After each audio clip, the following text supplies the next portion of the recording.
Welcome to this explainer. Right, so today we're unpacking the mechanics and the very specific rules for eligible customers trying to get in on the highly anticipated SpaceX IPO through Fidelity. You know, when a massive private giant like SpaceX gears up to offer public shares, the anticipation is literally electric. But it's not just a matter of logging in and mashing a buy button. So, let's translate the official documentation into a clear, usable roadmap so you know exactly what's required, what to expect with the pricing, and how these shares are actually going to be distributed. To truly wrap our heads around the scale of this offering for individual investors, we gotta start right here, with a very specific and honestly staggering number, 1 million. That is the absolute maximum limit of shares a single customer can request in this IPO. I mean, just think about the sheer range of opportunity that represents. The guidelines explicitly state you've got the freedom to request as little as a single solitary share, all the way up to this massive ceiling of 1 million. It really highlights the incredibly broad spectrum Fidelity is catering to here. We're talking everyone from the everyday retail investor hoping to grab just a tiny sliver of aerospace history, right up to the institutional level heavy hitters looking to take a massive position. It's a crazy boundary, and it really sets the stage for the whole shebang. Okay, let's dive into this, because understanding the indication of interest, or IOI, is absolutely crucial. It's the foundation of the whole process. An IOI is basically your formal request specifying exactly how many shares you'd like to buy. You aren't just, casually mentioning to your broker that you might be interested. No, you're entering a formal system. Way before any shares are officially priced, and way before the market even opens, this is the fundamental first step. You've got to declare your intentions through this specific mechanism. Think of it as formally raising your hand in the room and saying, hey, I am an eligible customer, and here's the exact quantity of SpaceX stock I'm targeting. So how do you actually format that request if you want to scale up? Well, the math is refreshingly straightforward. The absolute minimum commitment is just 1 share. Boom. Done. From there, you build your request in increments of exactly 1 share. Just keep in mind, there are absolutely no fractional shares allowed in this initial phase.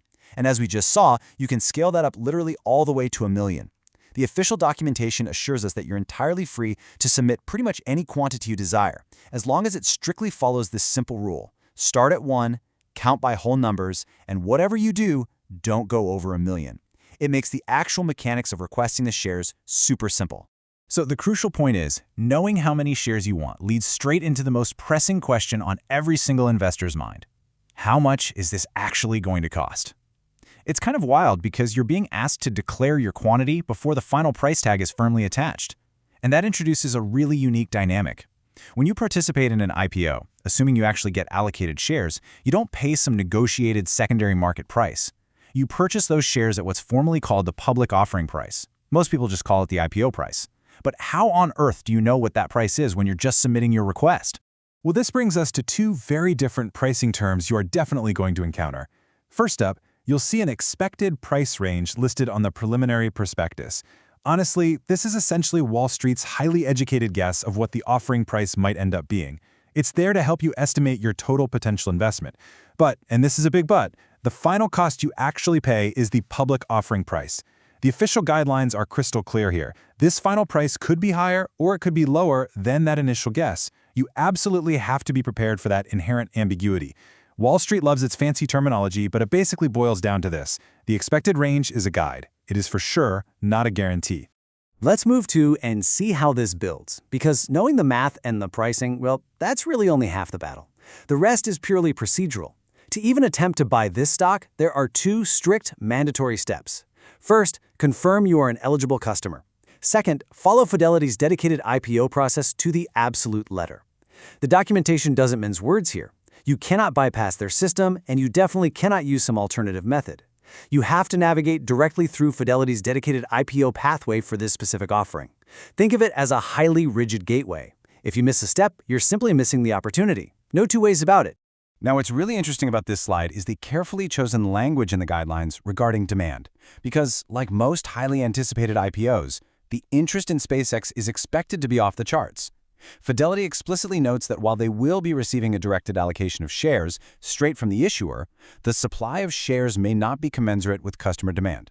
Okay, let's decode that. That is a very polite, highly formal way of stating a massive reality check. Basically, everyone wants a piece of the pie, but there simply might not be enough to go around for everyone who put in an IOI. And because of that overwhelming demand clashing head-on with a limited allocation, the cold, hard realities of the system take over. Listen to this, because it's vital. You can do everything perfectly right. You can be an eligible customer, follow every single step, submit your IOI flawlessly, and you still might receive fewer shares than you requested. Actually, it gets more intense. In some cases, you may receive none at all. Yep, it is entirely possible to do everything by the book and still walk away from this historic offering completely empty-handed.